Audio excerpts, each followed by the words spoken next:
So David, to kick off the session, can you share two of the most impactful moments of your career so far? And additionally, what made you stick to recruitment? What motivates you continuously to love recruitment at the end of the day?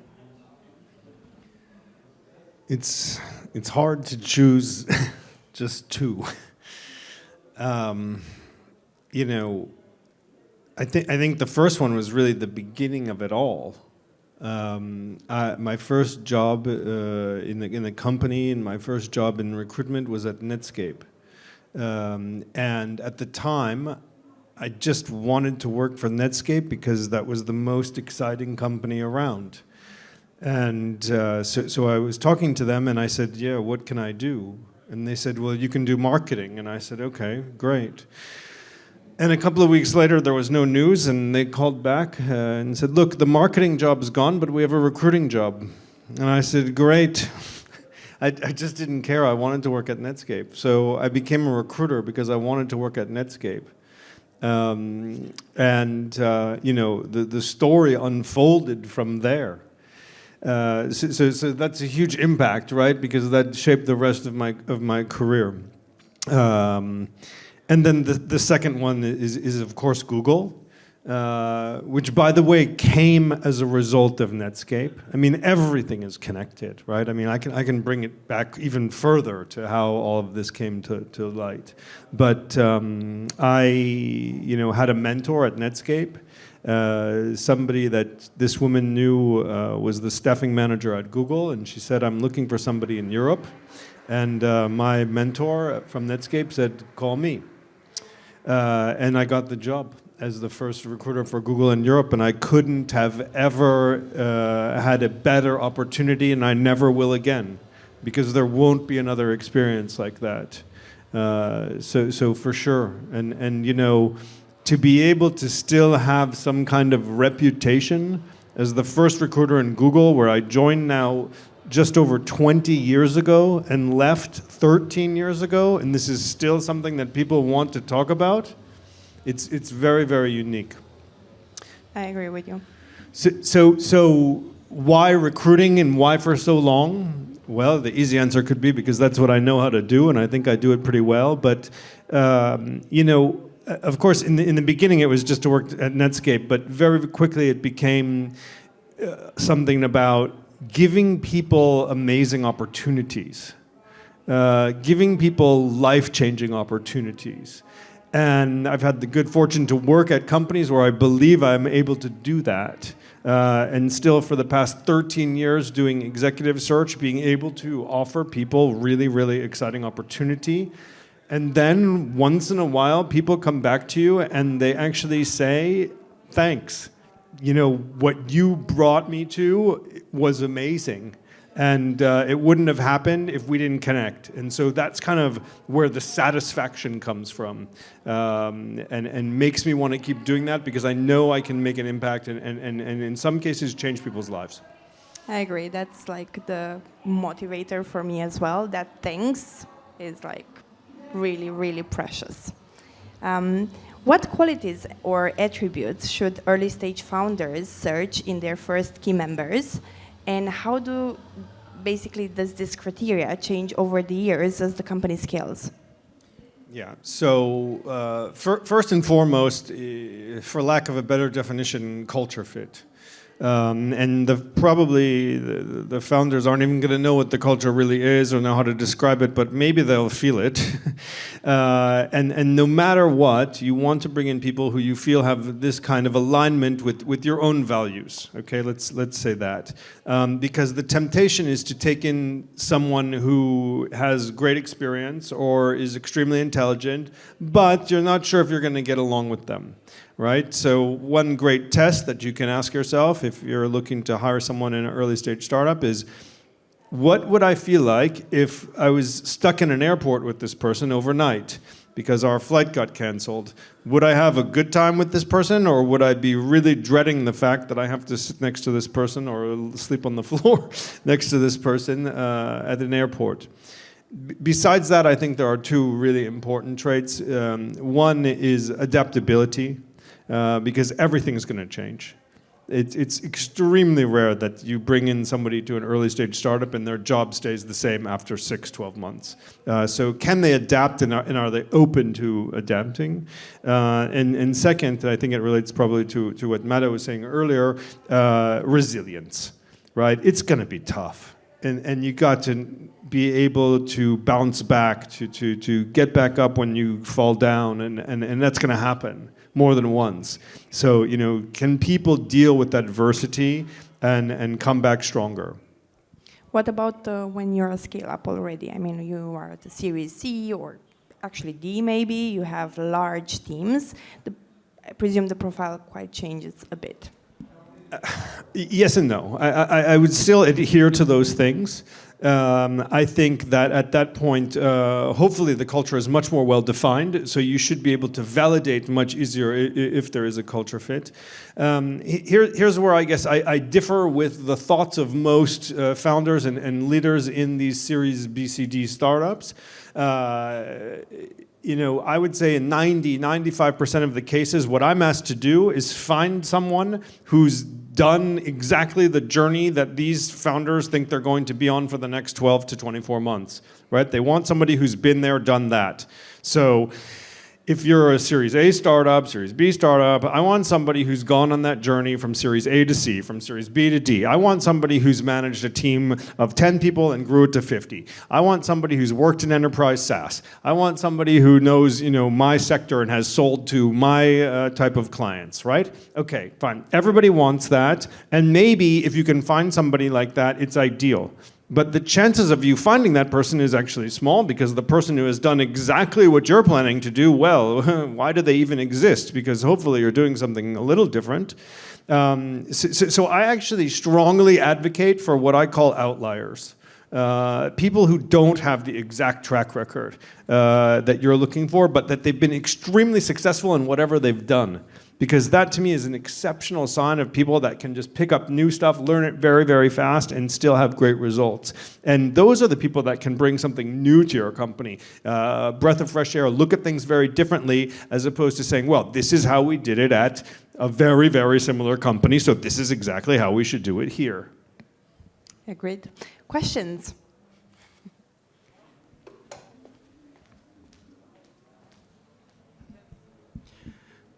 So Sonia was just mentioning how do you relate to those values and to the culture fit, as you've named it, once you're just starting and then once you're trying to move from one series to another, from B to C, C to D, and so on and so forth. And actually, I kind of have the same question in the context that how can you manage to accommodate the velocity that the investors and the VCs and the board of directors is asking for, as in I need you to hire 100 people this month, or I need you to hire 200 people this year, or whatever the targets and the scenarios and the plans are, with actually taking the time to find the right people and measuring their culture fit and gauging them and seeing if you would spend the night in the airport on the floor while your flight's canceled.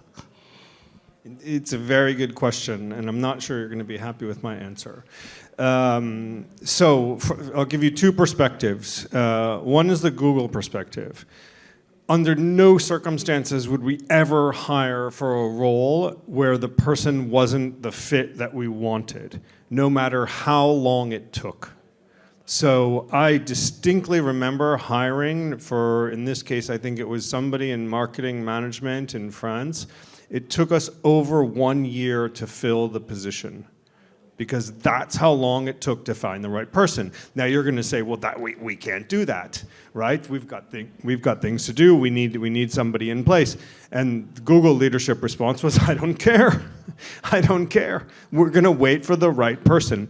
And the reason for that is because hiring the wrong person is so much more expensive, is so much more costly, and not just in financial terms, but possibly in toxicity of ruining a team, right, or ruining a product.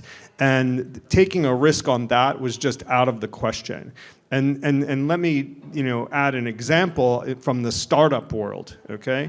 So recently, our company placed a vice president of engineering for, let's say, a Series B startup, I think. And this person, 6 months or just shy of 6 months into the position, quit.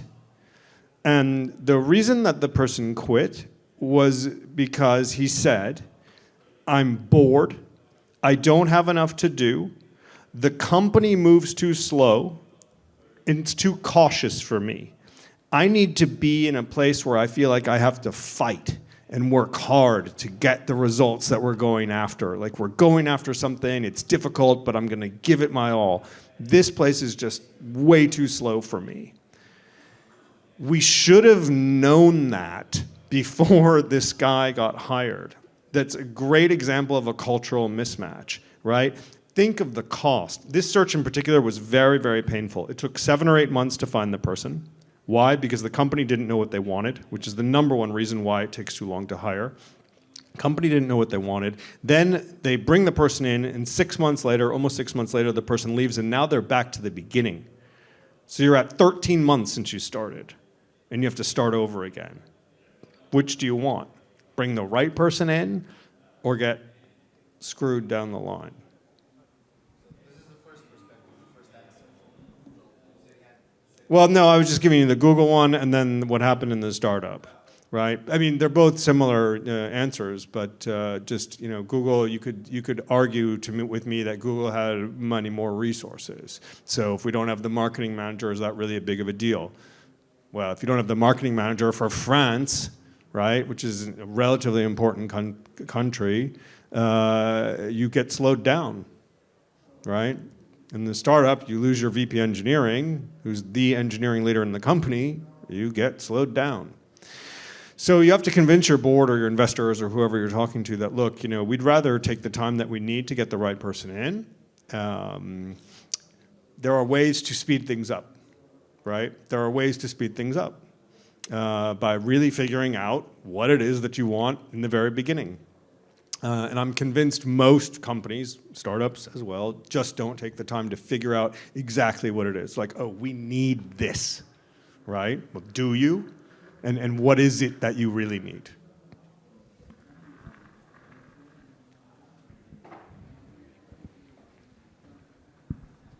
So you've talked a lot yesterday as well about culture fit, and I've seen some startups being obsessed with culture fit and then ending up being kind of a cult and not open to outside perspectives, which in the end hurt their products as well. How do you make sure that you hire for culture fit, but at the same time you keep yourself open to other perspectives? It's a great question and not easy to answer. Because the first thing that comes to mind for me personally is I like working for cults. It's energizing and you're surrounded with people that make you want to work really hard and get great results, and this is what I like. But you're absolutely right. You run a risk if you have such a strictly defined culture that you will create actually a much more homogeneous workforce than you should, right? So let's look at Google, for example.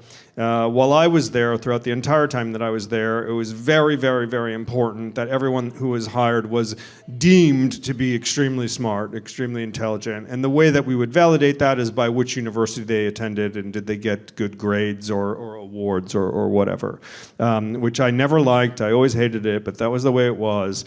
And so you then are surrounded by, as Mara said, everybody went to Stanford. And that's, you know, a very select group of people who come from a very select demographic, and it's not diverse at all.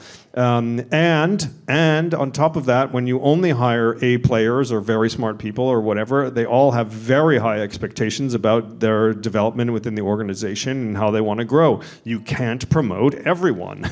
It's just not possible. So at some point it has to blow up.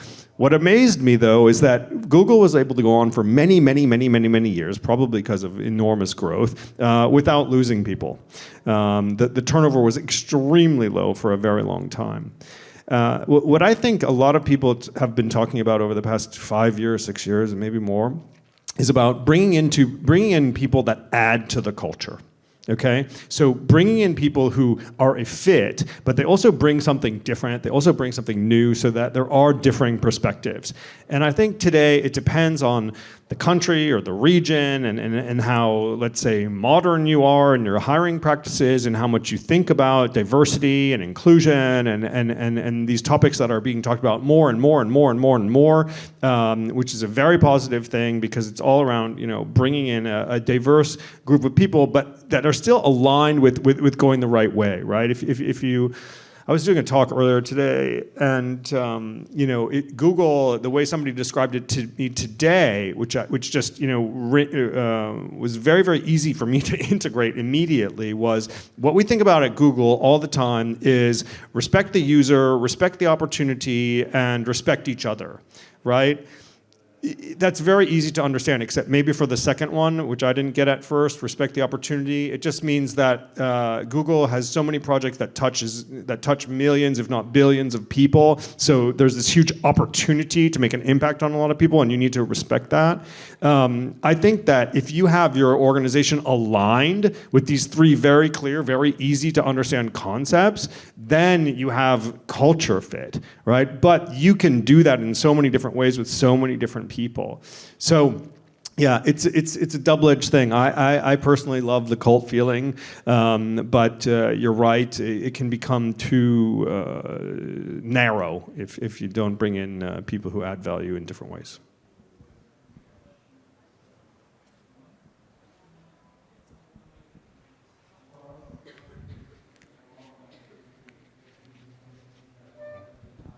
Hi, I was also listening to your talk yesterday, and I'm wondering, for a startup that they're in the phase of, I don't know, 5, 10 employees, they're onboarding people, they're growing the team, but they're not actually focusing consciously on culture. What would you advise them in this phase? Because they should, but they're doing so much at the same time. What are the main actions they should take?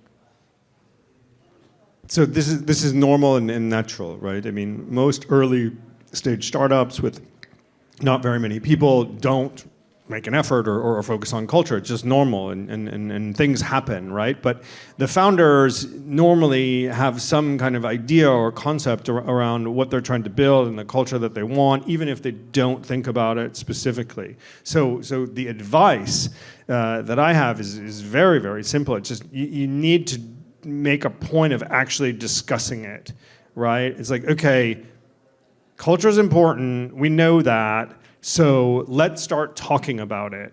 And what does that mean in specific? Well, you know, you saw the talk, so think back to the Google example. You know, Larry and Eric and Sergey just spent hours on Sundays talking about culture. When I joined the company that I'm at now, we decided that we would have a culture call once a week.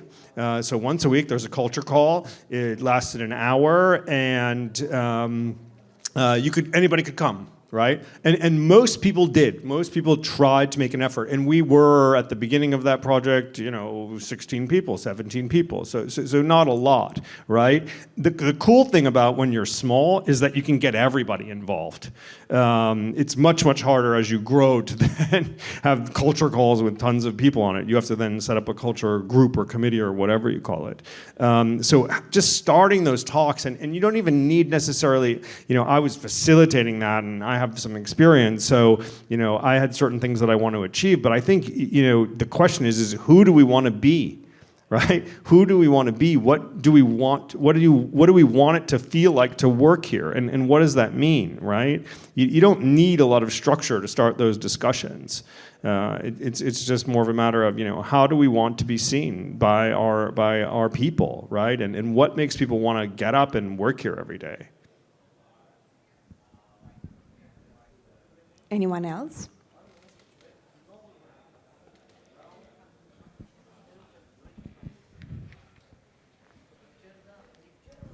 So something that we've seen in the past year and a half is that lots of companies are laying off employees. And going back to that culture thing, Google included, I think that hurts a lot, the culture, because it's trust. How do you work on rebuilding that culture over time with the people that stayed in the company? So this is a really good question and really difficult thing to accomplish, right? So I guess if you followed the news at all, and everybody knows that Google did a big round of layoffs, and it was a complete disaster, and actually very, very shocking, not only to the people within the company, but people who, like me, who were previous at that company. It's just absolutely insane how that happened. So the first thing I would recommend is not to do it that way.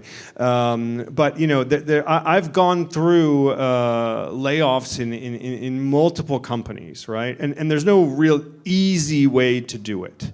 But if you can do anything, it's one, you need to, at all costs, have one-to-one conversations with people that this is unfortunately what's happening. There has to be some kind of human element to it. And preferably those conversations happen in parallel or very close to each other, during the same time period, because it's going to cause a lot of discomfort.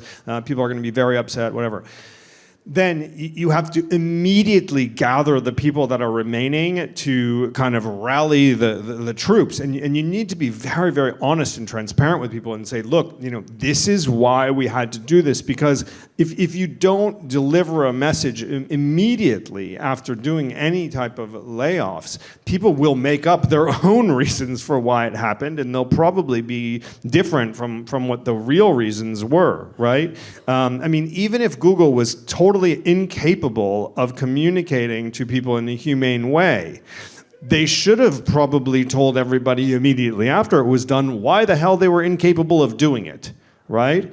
At least then there would be some honesty in the process and just say, everything's hooked up to an algorithm and there was no other way we could do it, right? Or, only the people at VP level could be involved in this process, and that's why nobody else knew. I don't know, but and maybe they did it, maybe they didn't. I'll never know. But so sharing exactly why did we have to do this, right? In the whole past year where you've seen the layoffs, there's been a lot of knee-jerk reaction where investors across the board are telling their companies, cut. It doesn't matter what your growth is like, where you are, who you are, what you're doing. It's just everybody cut. And so everybody's like, well, okay, my investors told me to cut, so I'm going to cut, right? But come on, and if that's your only reason for cutting, then fine, tell your people that I cut because my investors told me to, which is also very sad.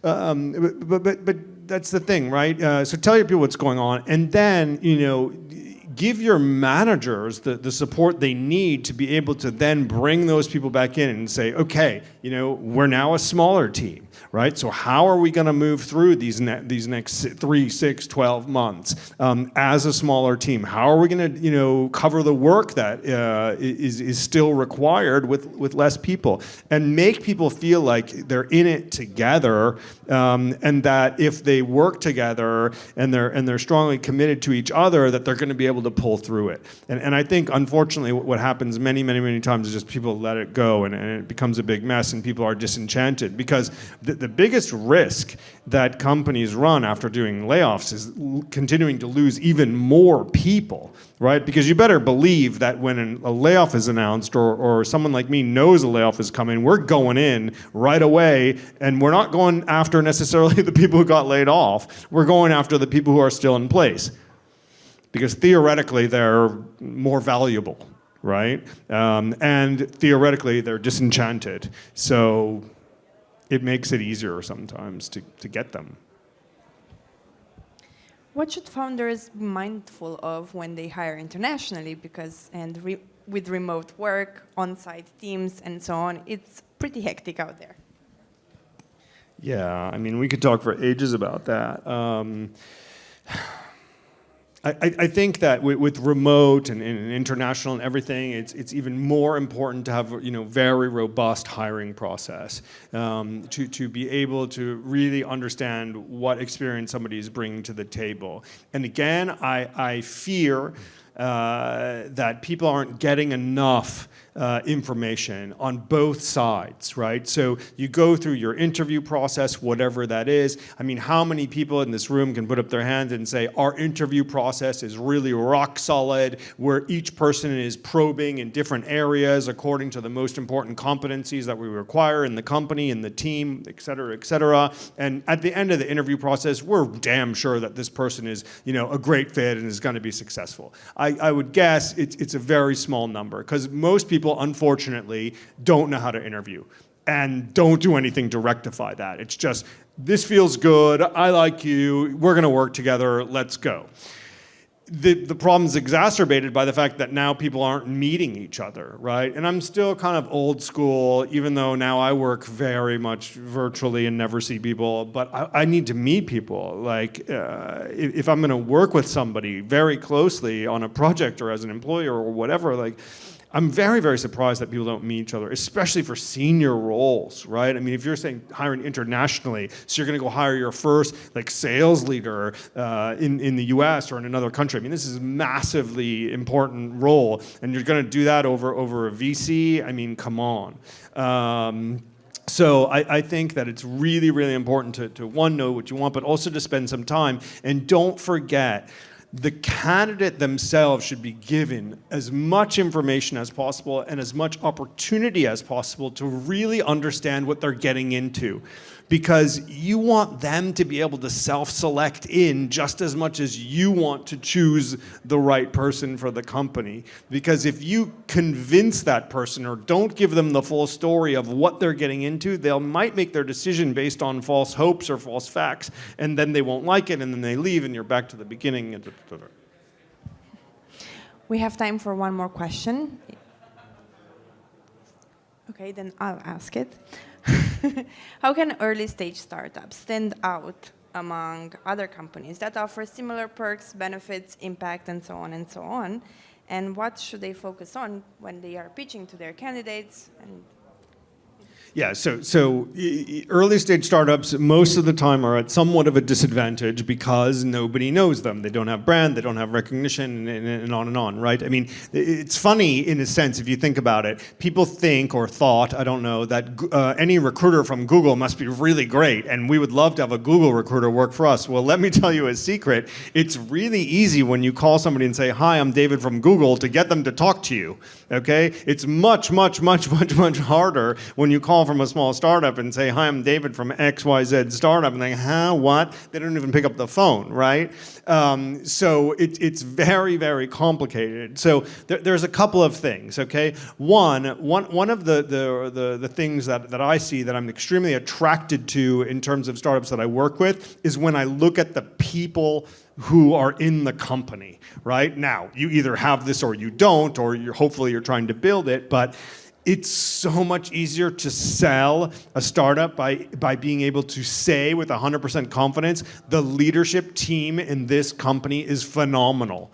And why is it phenomenal? Because they look like they have some kind of experience that's really valued, or maybe they, it's still today, maybe they went to, some great school or something, and that gives you some kind of reputation. Maybe they did startups before, maybe they have a PhD, I don't know, but whatever it is that when you look at that team, you're like, wow, that's a really impressive founding team. Like if you go look at the pitches, right, and people put up their team and the qualifications that the team has, you see pretty quickly like, oh, that's really impressive, or I don't know. So that's one thing that I like, and if you have that, right, if you're fortunate enough to have that, then you highlight it, right? I mean, people should be able to easily find that you have this amazing leadership team and be like, wow. then the second thing is that you have the opportunity to highlight culture. That's what you have that you can highlight, that can absolutely positively differentiate you, right? And a lot of companies that have it don't actually take the time to expose it, right? So I've worked with companies where I see their values, I see what they've worked on, et cetera, but they don't make that front and center. And if that's something that you have and something that you believe in, you can really share that, because I love to talk to candidates about the kind of culture that they're going to get into, right? And really good candidates ask what kind of culture exists there, right? I mean, things that as simple as, is the founder or is the CEO open to dialogue? Is the founder or the CEO open to differences in opinion? And how do they react to that, right? And so if you're able to put in your people section or your culture section, recruiting section, whatever you call it, that, you know, we have a very open environment, or we're extremely transparent, right? Everybody says they're transparent, but if you really are transparent, then prove it, right? Like, show me some stuff that makes me believe that you're really transparent, or else you're fake like the rest of them. But these things can really make a huge difference, right? You've got to find a way to stand out, and I think that just exceptional leadership and very strong culture are two things that even an early stage startup can put forward. And let's say the people started. What levers or mechanism can you put in place as a leader to make sure that people are feeling that they are in a psychological safety environment, that they can bring themselves to work? Because it's not necessarily the amount of hours they work, it's more, do I do my best in like 30 minutes or in 5 hours? So how do you do that? Yeah, so I think that when you talk about onboarding, it's one, making the time for it, right? So I've worked for small tech companies, or even when I worked for Google, and when I joined them, it was very small, and so there was nothing, right? I mean, I remember the first day, I think, or the first week, they had me talking to different people within the organization to get to know people, which is one thing that you absolutely should do. Set up that new person to talk with many different people in the company so you can start to build the relationships. I think relationships within the organization lead to success. I'll never forget, though, one guy that I was talking to, he started interviewing me like I was a candidate. And I'm like, what is going on here? This is so weird. And I said, you do realize that I've started to work for the company. I'm working here now. This isn't supposed to be an interview. And he was like, oh, really? And that's a turnoff, right? I mean, I don't like that. That makes me feel very uncomfortable, right? So you can't just throw somebody in the door and say, here we go.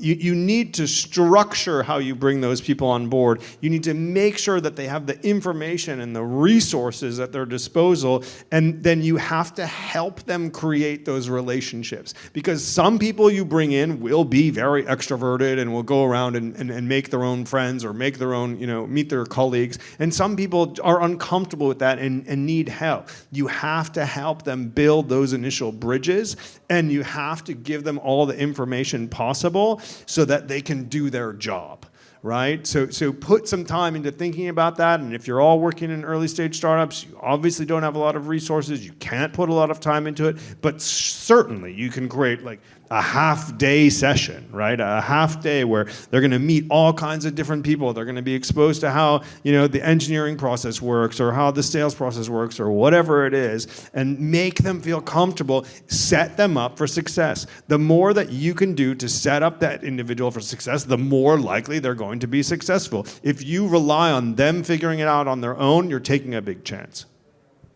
Thank you. Our last speaker is a bit late from their talk, so if you have more questions for David, I'm sure he's happy to answer them.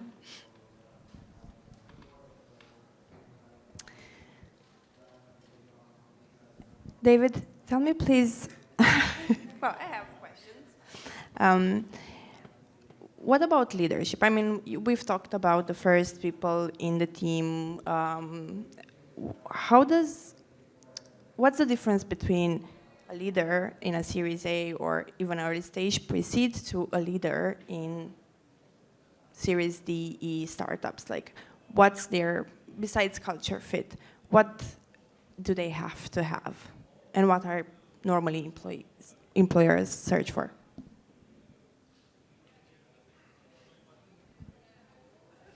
I think probably the biggest difference is that early stage leaders are expected to be extremely hands-on. And so when I'm hiring for early stage, they want the ultimate mix, which is somebody who can be extremely hands-on and also very strategic. And it's hard to get both. And that's what I think changes the most as you grow, is that there's much less of a need for those people to be hands-on because they're managing significant teams. I think Mado was saying that earlier as well. Like, many founders are natural leaders, but not managers. And that's what you have to get into place as you grow bigger, because you need some kind of structure. You need people that know how to manage. Or if you're building up from internally, you need to give people the training and the education necessary to become great managers. So I think that's one of the big things. And then there's more of this like specialization, right? So in the beginning, you need super adaptable people who can wear many, many different hats. And then when you're bigger, it gets more specialized. So I think that would be the case. And what about performance?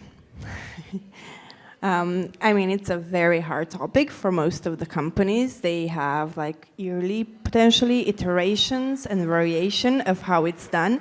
From your perspective, like, what's the secret sauce? Obviously, there's not necessarily a secret sauce, but like best practices. Sure. So a couple of things. One, I very, very much believe in the expression hire fast, fire faster. I think Google was terrible at this. Google was very bad at firing people, at least a long time ago. And I know why. Because if you say that you're only hiring the very, very best people, then it's damn hard to fire people who you said were the very best, right? Because then it looks like you're not hiring the very best. It causes so many problems. And I've experienced this myself. Anybody who's managed and fired has experienced it. It's so painful to fire people. It's extremely difficult. Nobody likes it except George Clooney in that movie. But it's brutal. But the flip side is that then you say, okay, well, I'm going to give them another chance, right? I mean, this can get better. Maybe I can manage them better. I'm going to put them on a performance plan, and then maybe it's going to get better. You're just dragging out the pain, okay? So whatever you can, when you identify that somebody's not working out, sure, give it a chance. Try something different, but please don't try for too long. And if it doesn't work out really quickly, then get rid of them. On the performance side, another thing that I learned also at Google, we had an extremely robust, and I think they still do, performance evaluation process twice a year. The half-year point was lighter, but the full-year point was extremely intense. So, people are soliciting feedback from their peers, from their management, from people who are reporting to them.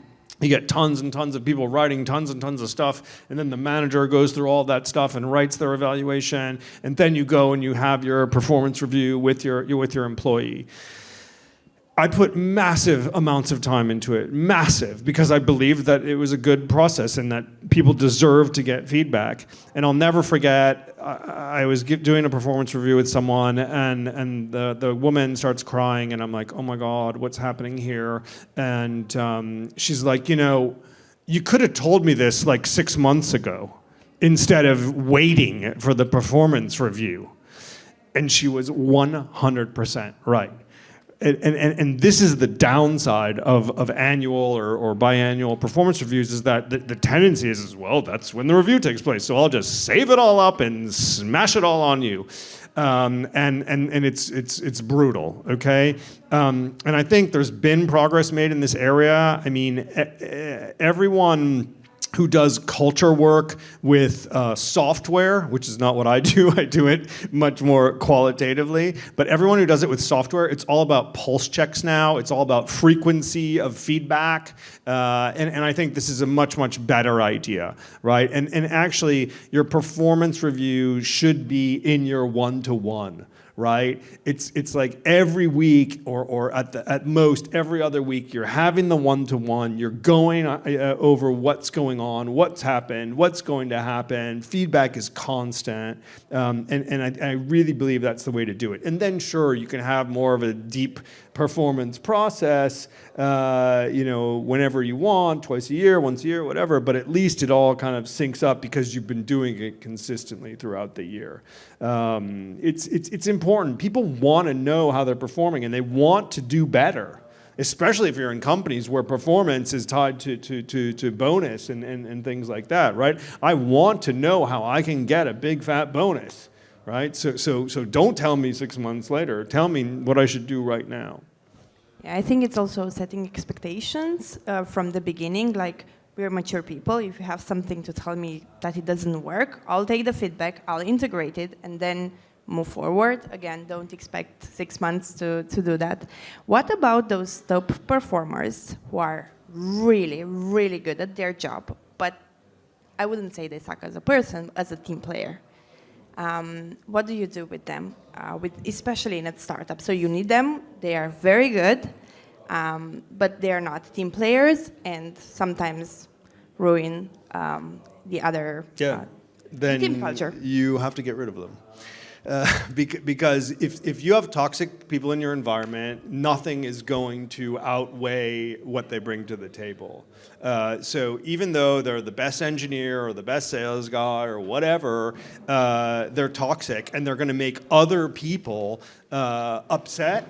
And those people then are not going to perform at their level, right? I mean, I've worked for so many companies that talk about the 10x engineer, right? There's guys at Google from a very long time ago who would say, I would rather hire the #1 engineer from MIT than hire all 300 graduating engineers from MIT, because that one person is going to make a bigger impact than all of them. Fine, but that one person has to fit into the culture of the company and has to be a team player in most cases. And if not, it's just going to do a lot of damage, right? And I think we've all seen those people, right? And it's just not worth it. It causes much too much pain. Do you recommend for early stage startups to try to recruit on their own or with the help of a VP, their venture partner person, or go for a recruitment company, go for an executive search company? And I'm not necessarily referring to the pre-seed, more like Series A, Series B potentially, because they have that option already. So I believe pretty deeply that a startup up until, let's say, 20 people should do the vast majority, if not all, of their hiring on their own. To me, if I were an investor, that would be a sign to me that these people know how to build a company and have the right people in their network and can bring good people into the company. That's a sign to me, and I think that it should be possible with very few exceptions. Sometimes there's this very rare type of a specialist you need for some particular kind of tech or whatever. Okay, fine. Then maybe you're going to need some help. Also, having said that, people like yourself who work as talent partners in venture capital firms, well, you should absolutely lean on these people because that's what you're there for, right? And it's free. So if that's available, then absolutely take advantage of whatever that this person or yourself can provide. Once you start getting bigger, then it's really a question of what kind of access to talent do you have, and what kind of access do you want? Right? So I'm able to find people that you can't, right? Because that's my job. And so if you want to see a much broader scope of people with different experiences from different backgrounds, then somebody like me or any kind of agency, well, not any, but can help you a lot in identifying different types of people. Also, there are times when you don't want to run it internally for confidentiality reasons, because you whatever is transitioning in your company, you need help with that. And then also, I think that what most people don't take advantage of, but that most, very experienced search professionals can do, is a lot of coaching about how to do the process, right? It's not just about identifying the individual and putting them through some predefined process. It's about a back and forth of feedback about, well, I've been talking to this person, this is what they're sharing with me, this is what they're interested in. Also, how do you sell them? Right? And can I help you sell them? Can I help you put together a process that's going to make sure you get all the information you need and all these kinds of things? So there's a lot of different reasons, and it depends on your evolution. It also depends on just your philosophy, right? I mean, some people really like to go it on their own forever. When I was internal at Google, I didn't want to give out to any search firms. It was like, no, I'm doing it. Right? And then at some point they're like, no, you're not, because we want what the search firm brings to the table, and everybody's going to have different kind of access, right? And it's useful. Agreed. And last question, again, would be, what tools do you recommend? I mean, as ATS, as HRS, performance.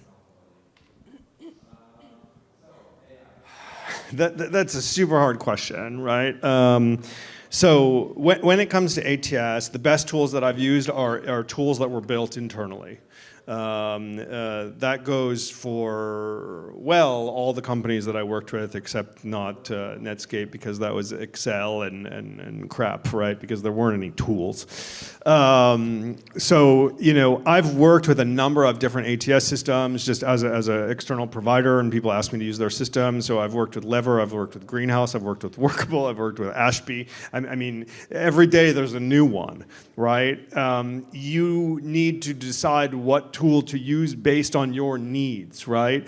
The way that I would decide on a tool, or that I've advised clients in the past to decide on a tool, is what's most important to you.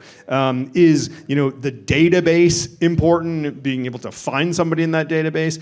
Are the metrics important? To me, that's the number one thing, right? Like, can I get really, really interesting metrics out of this thing that will help me reposition my whole process? Okay, so the metrics are really important. But it could be collaboration, right? Collaboration with people throughout the company who will be made up on the interview team in terms of collecting feedback, in terms of passing candidates around. There are so many different criteria, but there are great tools on the market, so you just look around. Performance, I have no idea. Again, it was all in-house for me. But the one tool today that I'm very, very excited about, besides ChatGPT, is a transcription tool for doing interviews. And I don't know if this applies to any of you, but for me, it's a dream come true. So you do an interview, and all my interviews, 99.9% are on video conference, and you have this AI transcription tool that functions in Zoom or Google Meets or whatever, and it basically records the whole, or transcribes the whole conversation. And then after the call, it can summarize it in many different ways, or you can customize the summary, and that saves so much time. And if you kind of manipulate that tool and get really good at it, basically you can do the interview in such a way that it's structured in such a way that the output is perfect, and then you can use that to build summaries to then present to the hiring manager, or in my case, my clients, and it's a massive time saver. And also, I talk to so many people that it's incredibly helpful to be able to go back and be like, oh, I totally forgot what they said about this, or did they talk about this, because the manager wants to know if they have experience doing whatever. That's really huge. I use one called Supernormal, which isn't specific to recruiting. It's actually built out for many different functions. There is one that's specific to recruiting. It's called MetaView.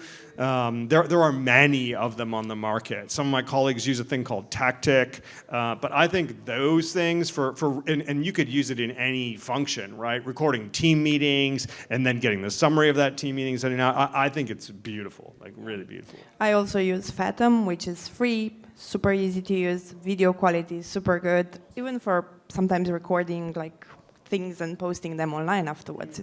It's pretty good. Fathom. I'll send you the link. How can we reach out to you, Joe? So, of course, LinkedIn is probably the easiest and the best. If not, it's david@keysearch.com. But I operate all day on LinkedIn, so yeah. Perfect. Thank you very much for My staying pleasure. a bit over. Thank you. Awesome answers.